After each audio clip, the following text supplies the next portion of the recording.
Choose the correct passive form of the given sentence. Okay, one should keep one's promises. Sentence दिलेला आहे, one should keep one's promises type. आता sentence पैकी object सुरुवातीला घ्यायचा. आपण काय ठेवाल, one should keep what, promises. प्रॉमिसेसला सुरुवातीला घ्या. हे प्लुरल आहे, जसं तसं प्लुरल समोर ठेवा. ऑब्जेक्ट आहे पण ते सुरुवातीला आणा. सेंटेन्स आणलंय, प्रॉमिसेस प्रॉमिसेस प्रॉमिसेस प्रॉमिसेस. ठीक. आता हा जो ऑब्जेक्ट आहे तो सिंग्युलर असेल तर हेल्पिंग होप सिंग्युलर घ्या, म्हणजे होप सिंग्युलर घ्यायचा. प्लुरल असेल तर प्लुरल घ्यायचा. इथं हेल्पिंग होप नाही वापरलाय, मॉड्यूल ऑक्झिलरी घेतली. मॉड्यूल ऑक्झिलरी जशाच तसं घ्या.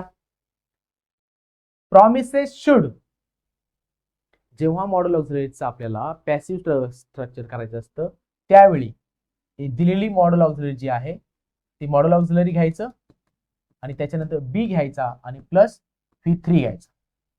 बघा बरं, आता बघा, प्रॉमिसेस शुड बी कीपिंग असं काय होत नाही.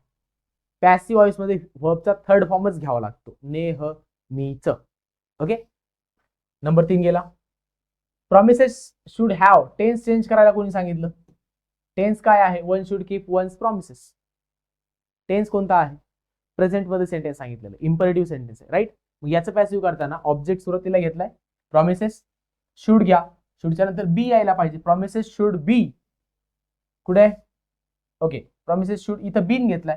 बीनचा काय संबंध, मॉड्यूल ऑक्झिलरीच्या नंतर बी घ्यायचा आणि फक्त V3 घेऊन द्यायचा, कारण वर्बचा थर्ड फॉर्मच यूज करावा लागतो पॅसिव्ह मध्ये. राहिला एकच option number 4, promises should be kept. Keep, kept, kept. कळालंय?